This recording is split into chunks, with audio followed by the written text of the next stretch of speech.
Hello friends, आज का हमारा टॉपिक है अयोगवाह। आइए अयोगवाह को पढ़ते हैं। अयोगवाह वे ध्वनियाँ हैं जिन्हें वर्णमाला में स्थान नहीं दिया गया है, उसके बावजूद भाषा उनका उपयोग करती है, उन्हें हम अयोगवाह कहते हैं। हिंदी भाषा में अयोगवाह की संख्या 2 है तथा हिंदी भाषा अयोगवाह को न तो स्वर न ही व्यंजन मानती है। संस्कृत भाषा में अयोगवाह व्यंजन ध्वनि है। संस्कृत में अयोगवाह की संख्या 4 बताई जाती है। हिंदी और संस्कृत में डिफरेंट यही है कि हिंदी में अयोगवाह को न तो स्वर माना गया है और न ही व्यंजन, और संस्कृत में अयोगवाह को व्यंजन ध्वनि माना गया।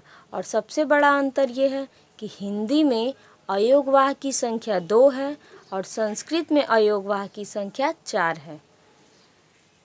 इसको हम टेबल फॉर्म में लिख लेंगे जिससे याद करने में आसानी होगा। हिंदी, संस्कृत। हिंदी में अनुस्वार, विसर्ग, संस्कृत में अनुस्वार, विसर्ग, जिह्वा मूली, उपधमानीय। सबका सिंबल आगे दिया हुआ है। फिर आते हैं पहला अनुस्वार। अनुस्वार का सिंबल ऐसे होता है।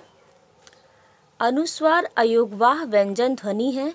यह मोइनोस्वार एवं परस्वर्ण संधि से निर्मित होता है। ये फ्रेंड्स, ये दोनों इम्पॉर्टेंट है। जो संधियां हैं, जिन संधि से मिलकर अनुस्वार का निर्माण होता है, ये 2 संधि हैं, मोइनोस्वार एवं परस्वर्ण संधि से ये दोनों निर्मित हैं। ये अनुस्वार। अनुस्वार का उच्चारण सदैव आगे आने वाले व्यंजन अक्षर के उच्चारण स्थान के अनुसार होता है, जो अनुनासिक वर्ण होता है। कहने का मतलब ये है कि अनुस्वार का उच्चारण सदैव आगे आने वाले व्यंजन अक्षर, तो अनुस्वार का जो उच्चारण होता है सदैव आगे आने वाले व्यंजन अक्षर, मतलब कि ये च आगे आने वाले अक्षर का उच्चारण च के अनुसार होता है, जो अनुनासिक वर्ण होता है। अभी इसको फ्रेंड्स हम आगे समझा रहे हैं। जैसे देखिए, सम धन चय, संचय। अब जो अनुनासिक वर्ण है तो च आगे आ रहा है च ना, तो च का अनुनासिक वर्ण क्या है? च का अनुनासिक वर्ण होता है फ्रेंड्स, जैसे देखिए च, छ, ज, झ, इय। तो इय है इसका अनुनासिक वर्ण, तो यहाँ पे हम इय लिख सकते हैं। संचय ऐसे भी लिखते हैं, ऐसे भी लिखते हैं। तो यहाँ पे यही कह रहा है, अनुस्वार का उच्चारण सदैव आगे आने वाले व्यंजन अक्षर, मतलब कि ये च का उच्चारण स्थान के अनुसार होता है, जो अनुनासिक वर्ण होता है। फिर यहाँ पे उसी तरह सेम है, समधन तुष्ट, संतुष्ट। संतुष्ट को यहाँ पे बिंदी लगा के भी लिख सकते हैं, यहाँ पे आधा न, क्योंकि त वर्ग का अनुनासिक वर्ण न होता है। त, थ, द, ध, न। फिर समधन पादन, संपादन। फिर यहाँ पे संपादन ऐसे भी लिख सकते हैं, प, फ, ब, भ, म। तो इसका अनुनासिक वर्ण म। अनुनासिक वर्ण ही होता है इयम गणनम। फ्रेंड्स, आशा करती हूँ कि आप लोग को ये चीज़ समझ में आ गया होगा। आगे बढ़ते हैं। विसर्ग। विसर्ग, विसर्ग का सिंबल 2 बिंदी की तरह होता है। विसर्ग अयोगवाह व्यंजन ध्वनि है। विसर्ग का उच्चारण कंठ से होता है। विसर्ग सदैव शब्द के अंत में होता है। विसर्ग सदैव स्वर के साथ जुड़ता है। अब इसमें फ्रेंड्स ये है, विसर्ग का उच्चारण कंठ से होता है। एक सूत्र आप लोगों ने पढ़ा होगा, संस्कृत में बहुत फेमस है, अकुह विसर्जनिया नाम कंठ। तो विसर्जनिया का अर्थ वहाँ पे कंठ ही होता है। और यहाँ पे विसर्ग सदैव स्वर के साथ जुड़ता है। ये कैसे? स्वर के साथ ही जुड़ता है। अब यहाँ आप लोग देख रहे होंगे राम, यहाँ पे तो म व्यंजन है, लेकिन यहाँ पे अ है। तो जो म है, म का निर्माण आधा म और अ से, तो आधा म है, इसमें अ है, तो अ तो स्वर है ना, तो इसीलिए यहाँ पे आगे यहाँ पे लगा है, तो ये अ के साथ माना जाएगा। उसी तरह हरि है, तो हरि में छोटी ई है, तो ई के आगे स्वर लगा है। गुरव, गुरौह, तो ओ के आगे विसर्ग लगा है। तो ये सारे स्वर हैं।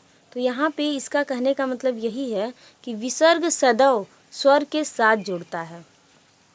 फिर जिह्वा मूल्य, शब्द के बीच में यदि विसर्ग दिखाई दे तो वह अर्ध विसर्ग होता है। शब्द के बीच में, आगे एग्जाम्पल से हम समझाते हैं उसको। अर्ध विसर्ग विसर्ग नहीं है। अभी आप लोग कहेंगे कि ये अर्ध विसर्ग विसर्ग नहीं है, ये कैसे?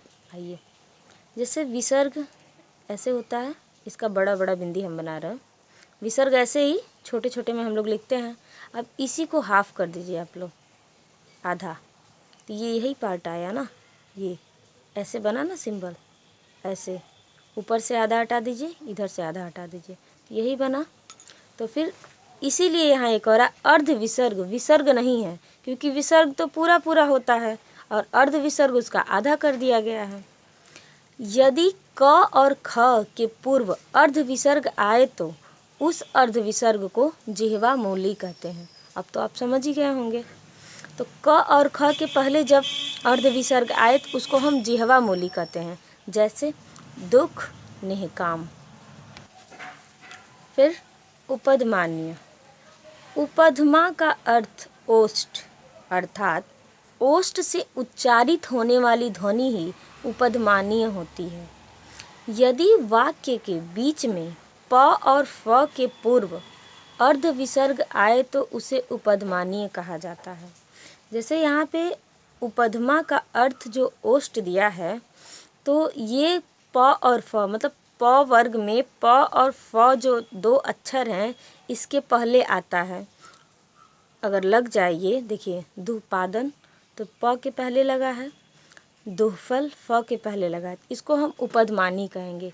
उपधमानी का अर्थ यहाँ पे ओष्ठ जो है, जैसे प वर्ग का उच्चारण ही ओष्ठ से होता है, इसीलिए यहाँ पे उपधमा का अर्थ ओष्ठ दिया है।